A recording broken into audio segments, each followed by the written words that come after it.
السلام علیکم ورحمۃ اللہ وبرکاتہ. اعوذ باللہ من الشیطان الرجیم. بسم اللہ الرحمن الرحیم. الف لام میم. اللہ لا الہ الا هو الحی القیوم. یہ آیت کریمہ پارہ 3 سورہ آل عمران کی ابتدائی آیات ہیں. آج کے اس درس میں صرف سورہ آل عمران کی وجہ تسمیہ اور سورہ آل عمران کے فضائل اور سورہ آل عمران کے شان نزول کیا ہیں وہ آپ کے سامنے ذکر کیے جائیں گے. اس سورت کا نام اللہ تبارک و تعالیٰ نے سورہ آل عمران رکھا اور اس سورت کے اندر تقریباً 200 آیات ہیں اور 20 رکوع پر یہ سورت مشتمل ہیں. اور سورہ آل عمران اس نام رکھنے کی وجہ جس کو وجہ تسمیہ کہتے ہیں، یعنی اللہ تبارک و تعالیٰ نے اس سورت کا نام سورہ آل عمران کیوں رکھا. تو ایک بات ذہن میں رکھیں کہ اس سورت کے اندر تیسرے رکوع پر جو ہے آل عمران کا ذکر آ رہا ہے، اس لیے پوری سورت کا نام اللہ نے سورہ آل عمران رکھا. یہ عمران کن کا نام ہے؟ حضرت موسیٰ اور حضرت ہارون علیہ السلام کے والد کا نام عمران ہے. اسی طریقے سے حضرت مریم کے والد کا نام بھی عمران ہے، لیکن دونوں عمران میں تقریباً 1800 سال کا فاصلہ ہے کہ حضرت موسیٰ علیہ السلام حضرت ہارون علیہ السلام کے والد کا نام بھی عمران اور حضرت مریم کے والد کا نام بھی عمران ہے، لیکن دونوں عمرانوں میں فرق یہ ہے کہ 1800 سال کا فاصلہ ہے. ہاں، مفسرین کا اس بات میں اختلاف ہے کہ سورہ آل عمران میں جس عمران کا ذکر ہے وہ حضرت موسیٰ اور ہارون علیہ السلام کے والد ہیں یا حضرت مریم کے والد ہیں. تو روایتیں مختلف ہیں. بعض کی رائے یہ ہے کہ حضرت موسیٰ علیہ السلام کے والد اور بعض کی رائے ہے کہ حضرت مریم کے والد ہیں. اس سورت کا ایک دوسرا نام سورہ مجادلہ بھی ہے. مجادلہ مانے بحث و مباحثہ کرنا، کیونکہ اس سورت کے اندر خصوصی طور پر اللہ تبارک و تعالی حضرت عیسیٰ علیہ السلام کے الوہیت یعنی عیسائی لوگ کا جو عقیدہ ہے کہ عیسیٰ علیہ السلام نعوذ باللہ خدا ہیں یا خدا کے بیٹے ہیں یا اقنوم ثلاثہ 3 چیزوں سے مل کر خدا بنا ہے، حضرت مریم، حضرت عیسیٰ اور خدا. تو یہ جو ان کا عیسائیوں کا عقیدہ ہے، تو ان لوگوں نے عیسیٰ علیہ السلام کے سلسلے میں بحث و مباحثہ کیا تھا. اس وقت جو ہے یہ صورتیں نازل ہوئی تھیں، تو اس لیے اس صورت کا ایک نام سورہ مجادلہ بھی ہے کہ بحث و مباحثہ کرنا. اس سے پہلے جو سورہ بقرہ کا اللہ تعالیٰ نے ذکر فرمایا اس میں خصوصی طور پر قوم بنی اسرائیل یعنی یہود کا تذکرہ تھا، اور یہ سورہ آل عمران میں اللہ تعالیٰ عیسائی یعنی نصارہ کا ذکر اللہ تعالیٰ نے خصوصی طور پر فرمایا. اس سورت کی فضیلت یہ ہے کہ آقا مدنی سرور کائنات صلی اللہ علیہ وسلم نے فرمایا کہ 2 سورتیں زہروین ہیں. زہروین کا مطلب یہ ہے کہ روشن صورتیں، یعنی سورۃ البقرہ اور سورہ آل عمران.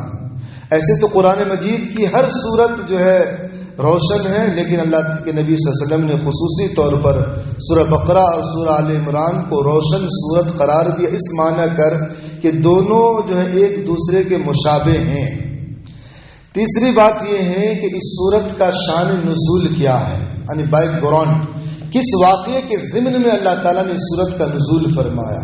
تو یہ سب سے پہلی بات یاد رکھیں کہ سورہ آل عمران کی پہلی آیت سے لے کر 80 پہ 3 آیت یعنی 83 نمبر آیت تک کا جو نزول یعنی جو آیت ایک ساتھ نازل ہوئی ہیں اور جس واقعے کے ضمن میں نازل ہوئی، حدیث پاک کے اندر مذکور ہے کہ آقا مدنی سرور کائنات صلی اللہ علیہ وسلم مدینۃ المنورہ کے اندر تشریف فرما تھے، تو نجران کے عیسائی لوگ، نجران یمن کے علاقے میں ایک مقام کا نام نجران ہے، وہاں سے تقریباً 60 عیسائی آقا مدنی صلی اللہ علیہ وسلم کے دربار میں حاضر خدمت ہوئے، اور حاضر خدمت ہو کر انہوں نے اپنے مذہب کے بارے میں اللہ کے نبی صلی اللہ علیہ وسلم سے بحث و مباحثہ اور مناظرہ کیا، اور ان میں سے عیسائی میں سے 60 لوگوں میں سے 3 ان کے بڑے بڑے سردار حضرت مسیح یعنی عیسیٰ علیہ السلام کے سلسلے میں جو ہے انہوں نے دلیلیں پیش کی، کیونکہ عیسائیوں کا ایک عقیدہ یہ ہے کہ عیسیٰ علیہ السلام الوہیت یعنی معبود ہیں، یعنی عیسیٰ علیہ السلام ہی خدا ہے۔ دوسرا عقیدہ عیسائیوں کا یہ ہے کہ عیسیٰ علیہ السلام نعوذ باللہ اللہ کے بیٹے ہیں۔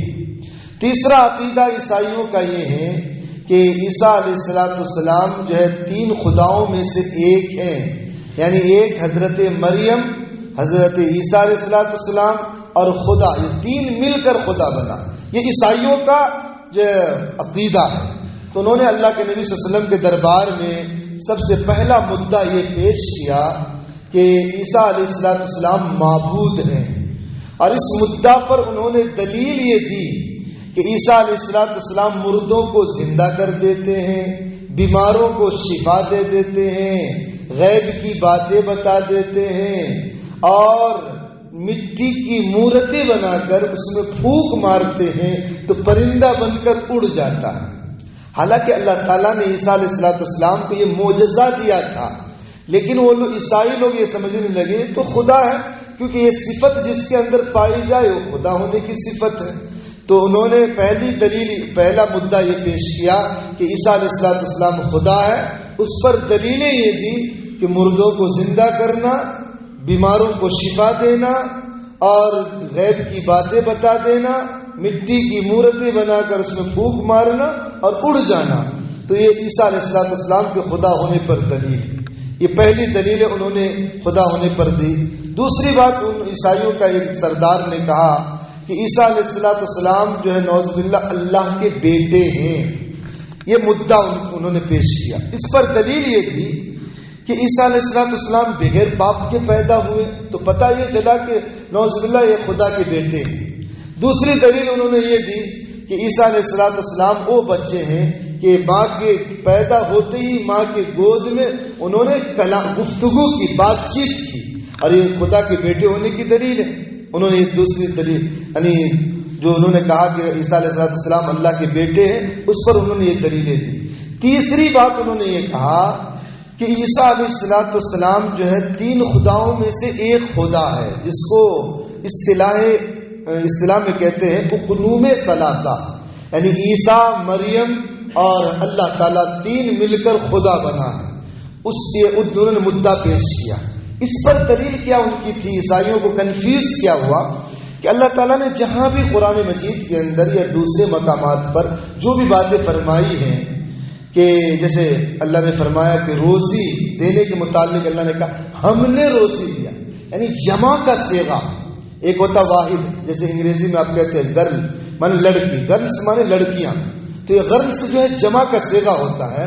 تو اسی طریقے سے عربی کے اندر ایک واحد ہوتا ہے، یعنی میں نے کیا تو یہ واحد کہلاتا ہے، ہم نے کیا تو یہ جمع کہلاتا ہے۔ تو اللہ تعالیٰ نے قرآن مجید کے اندر بھی جہاں بھی قرآن مجید کے اندر آیت بھی نزول فرمایا کہ انا انزلناہ فی لیلۃ القدر، ہم نے قرآن کو نازل کیا، یعنی جمع کا صیغہ اللہ نے لایا۔ تو عیسائیوں کو کنفیوز یہ ہوا کہ اللہ تعالیٰ نے جہاں جمع کا صیغہ لایا تو جمع تو کم از کم 3 لوگوں پر دلالت کرتا ہے کہ 3 اگر لوگ ہوں تو جمع ہوگا، ورنہ اگر ایک ہوتے تو کہتے میں نے نازل کیا، ہم نے نازل کیا، تو گویا کہ 3 ہے۔ تو اس لیے انہوں نے کنفیوز ہوا، تو 3 تو یہ عیسیٰ، مریم اور خدا ہوئے، یہ 3 مل کر خدا بنا ہے۔ تو یہ انہوں نے دلیلیں پیش کی اللہ کے نبی صلی اللہ علیہ وسلم کے دربار میں۔ تو اللہ کے نبی حضور علیہ السلام نے ان کی دلیلوں کا جواب اللہ کے رسول سرور کائنات صلی اللہ علیہ وسلم نے اس طریقے پر دیا کہ اللہ کے نبی صلی اللہ علیہ وسلم نے فرمایا بتاؤ کیا تم کو معلوم نہیں کہ بیٹا باپ کے مشابہ ہوا کرتا ہے، یعنی کہ کسی نہ کسی صفت میں بیٹا جو ہے باپ کے مشابہ ہوتا ہے۔ اور دوسری بات اللہ نے فرمایا کہ بتاؤ، تو ان عیسائیوں نے کہا بیٹا تو باپ کے مشابہ ہوتا ہے، تو اللہ کے نبی صلی اللہ علیہ وسلم نے اس پر دوسری بات فرمائی کہ اللہ تعالی ہمیشہ زندہ ہے، زندہ رہے گا، اللہ پر کبھی موت طاری نہیں ہوگی. تو بیٹا بھی ایسا ہونا چاہیے کہ بیٹے پر بھی موت طاری نہیں ہونی چاہیے. حالانکہ تمہارا عقیدہ یہ ہے کہ عیسیٰ علیہ السلام کو ایک نہ ایک دن موت آئے گی اور وہ فنا ہو جائیں گے. پھر تیسری بات اللہ کے رسول سرور کائنات صلی اللہ علیہ وسلم نے فرمایا کہ کیا تم کو معلوم نہیں کہ حق تعالی ہر چیز کو وجود بخشنے والا ہے اور اسی طریقے سے ہر چیز کی حفاظت کرنے والا اور لوگوں کو روزی پہنچانے والا ہے. تو عیسائیوں نے کہا اللہ تعالیٰ ہر چیز کو، یعنی انسان موجود نہ تھا، اللہ تعالیٰ نے انسان کو وجود دیا. کائنات موجود نہ تھی، اللہ نے کائنات کو وجود دیا. اسی طریقے سے کائنات کے اندر ساری چیزوں کی حفاظت کی ذمہ حفاظت کرنے والی ذات اللہ کی ہے. تیسری بات، لوگوں کو روزی پہنچانے والی ذات اللہ کی ہے. جب اللہ کے نبی صلی اللہ علیہ وسلم نے فرمایا تو عیسائیوں نے کہا اللہ تعالیٰ روزی پہنچاتا ہے. تو اللہ کے نبی صلی اللہ علیہ وسلم نے فرمایا کہ تم جو عیسیٰ کو خدا مانتے ہو تو بتاؤ کیا عیسیٰ علیہ السلام کسی چیز کو وجود دیے دنیا کے اندر، یا عیسیٰ علیہ السلام روزی پہنچاتے ہیں؟ تو ان لوگوں نے کہا نہیں. پھر چوتھی بات اللہ کے رسول صلی اللہ علیہ وسلم نے فرمایا کیا تمہیں معلوم نہیں کہ اللہ تعالی پر آسمان و زمین کی ساری چیزیں مخفی اور پوشیدہ نہیں، یعنی کائنات کے اندر پوری دھرتی پر جہاں کچھ ہوتا ہے اللہ تعالیٰ ان ساری چیزوں کو اس طرح دیکھتے ہیں جس طرح ہم اپنی ہتھیلی کو دیکھ رہے ہیں. یعنی اللہ تعالیٰ تو ساری کائنات کو دیکھ رہے ہیں، کوئی چیز اللہ سے مخفی نہیں. اور بتاؤ عیسیٰ علیہ السلام کو سوائے اس کے جو اللہ تعالیٰ نے ان کو سکھلایا یا وحی کے ذریعے بتلایا، اس کے علاوہ اور کسی چیز کو جانتے ہیں؟ تو عیسائیوں نے کہا نہیں، جب نہیں جانتے تو خدا کیسے ہو سکتے ہیں. پھر پانچویں بات اللہ کے رسول صلی اللہ علیہ وسلم نے فرمایا کہ پروردگار عالم عیسیٰ علیہ السلام کی جو شکل و صورت ماں کے پیٹ میں بنایا، اللہ تعالیٰ نے اپنے ارادے سے بنایا. عیسیٰ علیہ السلام اگر خدا ہوتے تو خدا پر تو کسی کی دسترس نہیں چلتی نا. جو بندہ خدا ہوتا تو خدا پر تو کسی کو حکم نہیں چلتا نا. اور عیسیٰ علیہ السلام پر اللہ تعالیٰ نے حکم چلایا کہ اللہ تعالیٰ نے ان کی شکل و صورت کو ماؤں کے پیٹوں میں جو بنایا اپنے ارادے سے.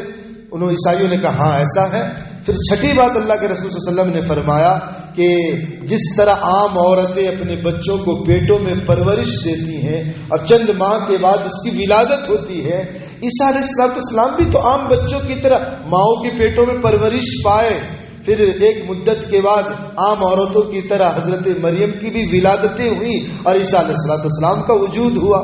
پھر اللہ کے نبی صلی اللہ علیہ وسلم نے ان لوگوں سے فرمایا کہ عیسیٰ علیہ السلام جب یہ ساری چیزیں اللہ کے نبی صلی اللہ علیہ وسلم ان کے دربار میں ان لوگوں کے سامنے بیان کر دیے تو اللہ کے نبی حضور علیہ السلام نے اخیر میں فرمایا کہ بتاؤ اب بھی میری رسالت میں تمہیں کسی بات کا شک و شبہات ہے؟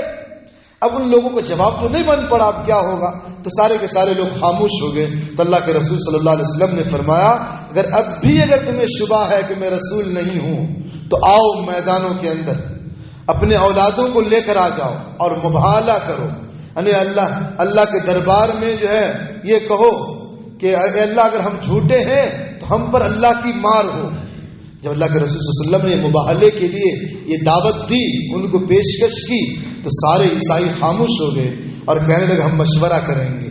مشورہ کرنے کے بعد جو لوگ خاموش ہو کر نجران واپس چلے گئے اور اللہ کے نبی صلی اللہ علیہ وسلم کی بات کو ایکسیپٹ نہ کیا، اس مومنٹ میں اللہ تعالیٰ نے سورہ آل عمران کے 80 پہ 83 آیتیں، ایک نمبر آیت سے لے کر 83 آیت کا نزول فرمایا.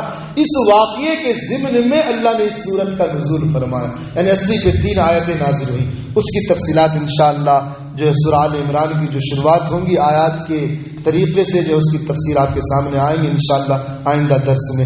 اللہ سے دعا اللہ تعالی ہم سبوں کو ایک اللہ کے ہونے پر یقین اور ایک اللہ کو ماننے کا عقیدہ رکھنے کی توفیق نصیب فرمائے. سبحان اللہ و بحمدہ، سبحانک اللہم و بحمدک، نشہد ان لا الہ الا انت، نستغفرک.